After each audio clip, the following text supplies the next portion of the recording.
5 jours avant Noël, vous preniez un arrêté pour remonter la taxe sur l'électricité de 35% pour les ménages et de 22% pour les PME. Si cette hausse de taxe n'empêchera pas une diminution temporaire des factures pour les usagers restés aux tarifs réglementés, elle pourrait se traduire par une augmentation de 7% pour les 10 millions de clients qui ne sont plus au TRV. Merci du cadeau. Vous augmentez aussi la TVA sur l'abonnement de 5,5 à 20%, mais le pire est à venir avec votre budget imposé par 49.3 et son nouveau mécanisme de partage de la rente de l'électricité nucléaire. Un nouvel enfumage, car votre système est illisible et continue de reposer sur le marché européen.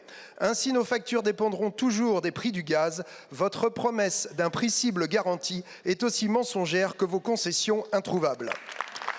Pour couronner le tout, vous prévoyez que les investissements dans les nouveaux réacteurs d'Emmanuel Macron seront supportés par les factures des consommateurs.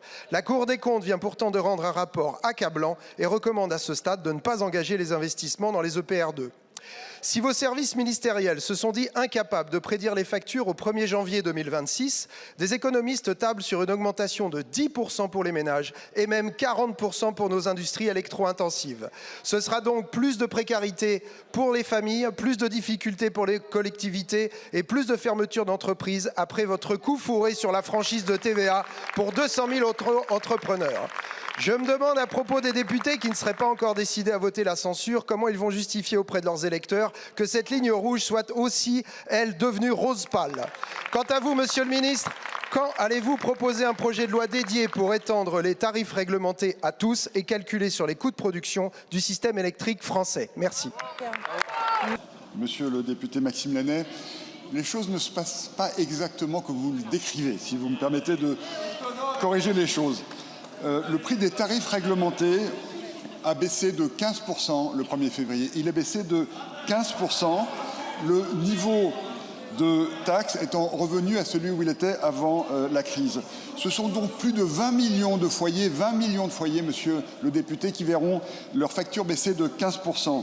4 millions de clients supplémentaires qui bénéficient des tarifs réglementés verront aussi leur facture baisser.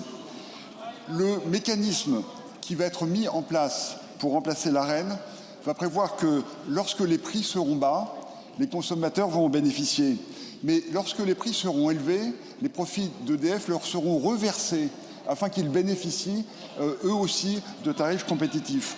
Enfin, si le projet de loi de finances est adopté, s'il est adopté, les Françaises et les Français continueront à recevoir le chèque énergie et nous allons mettre en place des moyens nouveaux afin que ce versement soit automatisé.